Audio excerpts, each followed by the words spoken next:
The OLIGHT Mini. What is up, guys? Back at it again for today's Thursday photography. So today we are product photography for the OLIGHT Mini. Look at this thing right here. This is crazy, and it turns off magnetically, which is absolutely fire to me. I've used this thing so many times, and I thought I would do some product photography on it, so let's get to it.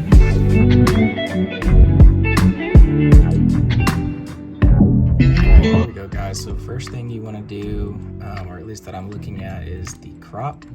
So we are going to crop the hole in the dresser out, and we're going to crop it this way a little bit to center that OLIGHT in the middle of that square. So there we go. That is pretty much all the crop I want.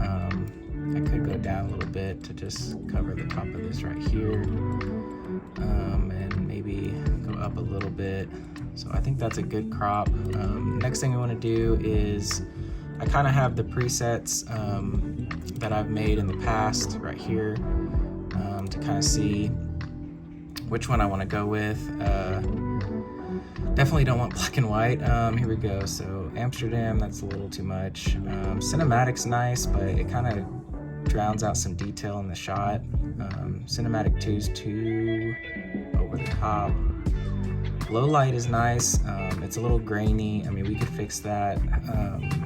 And the real edit, and then soft tone is probably gonna be too much. So I really like low light. I think it shows a lot of the walnut, and then that black really pops in that picture, and we can make that pop a little bit more, probably. So I'm gonna go with the low light, and right here I'm probably gonna adjust it just a little bit to get rid of that dark circling around here, which is called vignette, I think.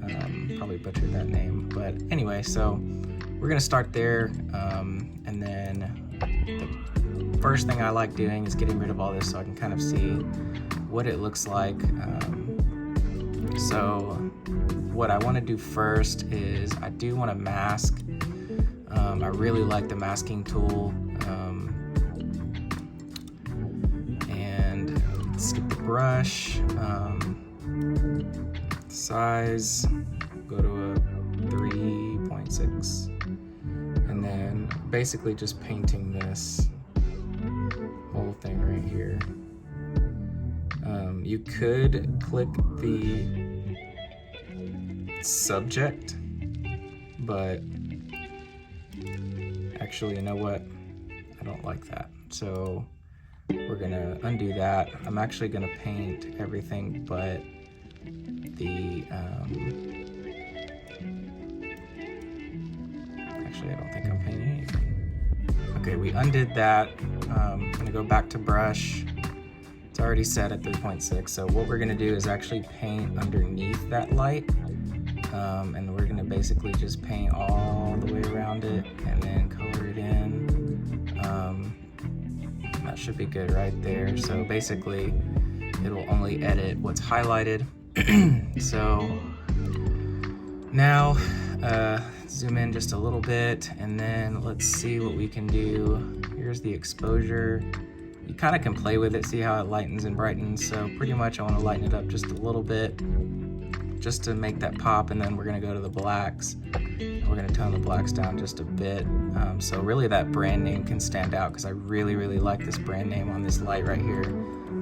The focus is really nice on it, so we can play with the contrast a little bit. I like it a lot more on this one, actually, because it defines those textures, I think, on the actual light. So we're not gonna go all the way, we're gonna go about half, 44. And then color-wise, it's good. I'll probably mess with the temperature of the entire picture after this edit. And then, so we'll minimize that. We'll minimize light. I could go back to light, and I could go highlights and shadows, but I don't really want too much. Maybe tone the highlights down a little bit. And I think shadows are maybe good at 0, so we're gonna just level that out right there. And now we're gonna go to effects. So now we have texture. So the texture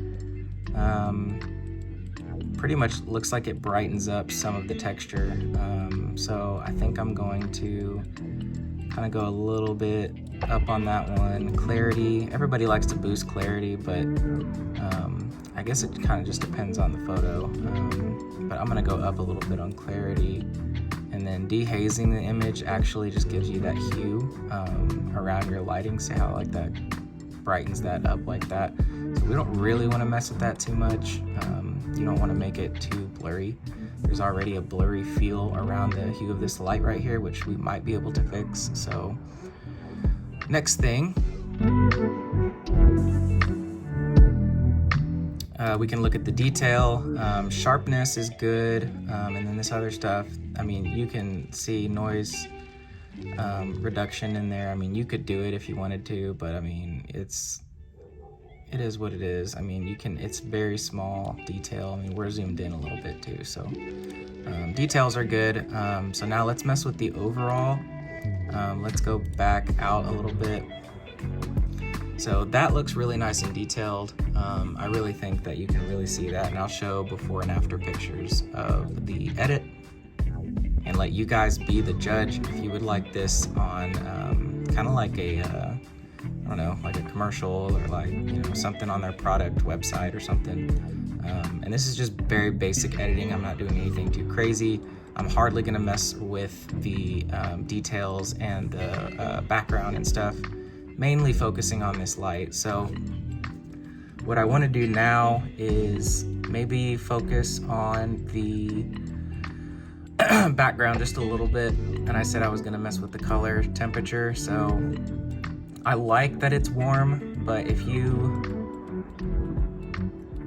tad bit towards the cool, see how it pretty much changed the background to more bluish tones, I guess you could say. And then as you go up a little bit, it goes into that red, brown, orange hue. So I think I really like the temperature on the bluer side. It kind of gives it a more cinematic feel. So I think we're gonna go with -3 on that one. So it's just a little bit slightly, you can see it up here. There's two colors right here that I'm not fond of. So maybe because of that, I might go a little heavier on the other side. I mean, it kind of has to do with the preset as well. But I mean, I could also blur that with the healing brush, make that all one color if I wanted to, but we're not gonna get too much into detail. Also, because there's a preset on here, of course, you're gonna see all of the settings are gonna be tweaked already, hence the word preset. So you can definitely go in there and mess with them completely. You can, you know, mess with the exposure. It's on a 0.8 right now, so like I could brighten it up, I could lower it, more cinematic, but I do want to leave it at a lower exposure because of this light right here. I really want to focus in on making this part, and it shows up a little bit more on my camera that I'm filming with right now. On the actual screen, it's a lot nicer, so I'll definitely show you guys the before and after. Anyway, so let's get into a little bit of the preset settings. So the effects right now, texture wise, I'm not a huge fan of seeing all of the I don't know, I guess you could see dust particles kind of around here. So basically I like the settings, so I'm gonna not really mess with the preset too much.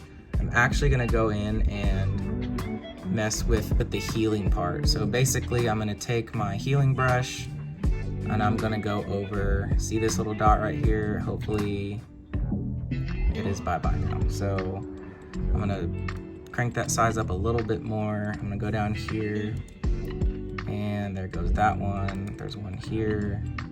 That one's starting to go away. That one's more or less noticeable now.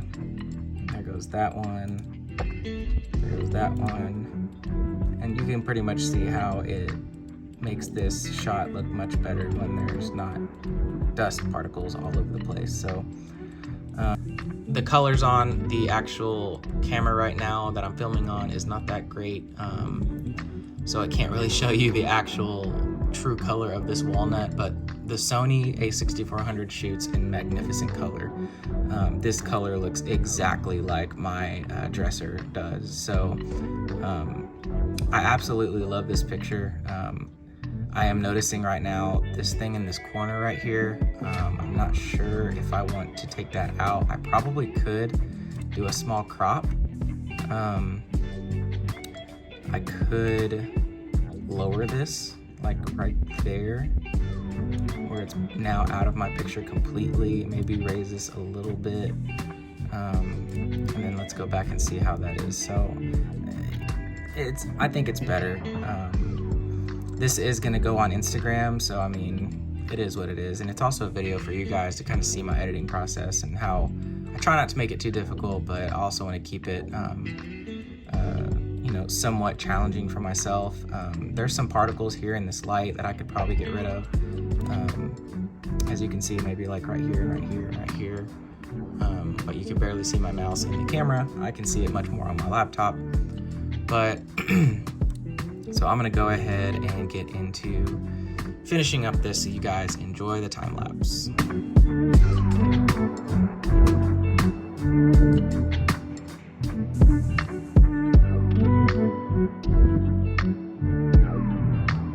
Alright guys, thank you for watching today's video. That was pretty much a wrap. Here are the pictures before and after. So here's the before right here. It looked pretty bad actually now that I look at it. The crop, I had to do a lot more cropping, and then here is the after. There you go. So I think it turned out a lot better than I thought it was going to. There's some tweaking here and there that I really wanted to fix from the first picture I took, just right off the bat, and then after seeing some of the crop stuff, I definitely should have gotten into a maybe a I don't know, 24 millimeter, but I only have a 30. That was the smallest I took the picture on, so there's that. But overall guys, I hope you enjoy Photography Thursday. Stay tuned because Sundays I'm doing another series, and that's going to be a wrap on the series. So Tuesdays, Thursdays, and Sundays I will be doing videos on series. So you guys stay tuned for the next one. Thank you so much for watching. See you.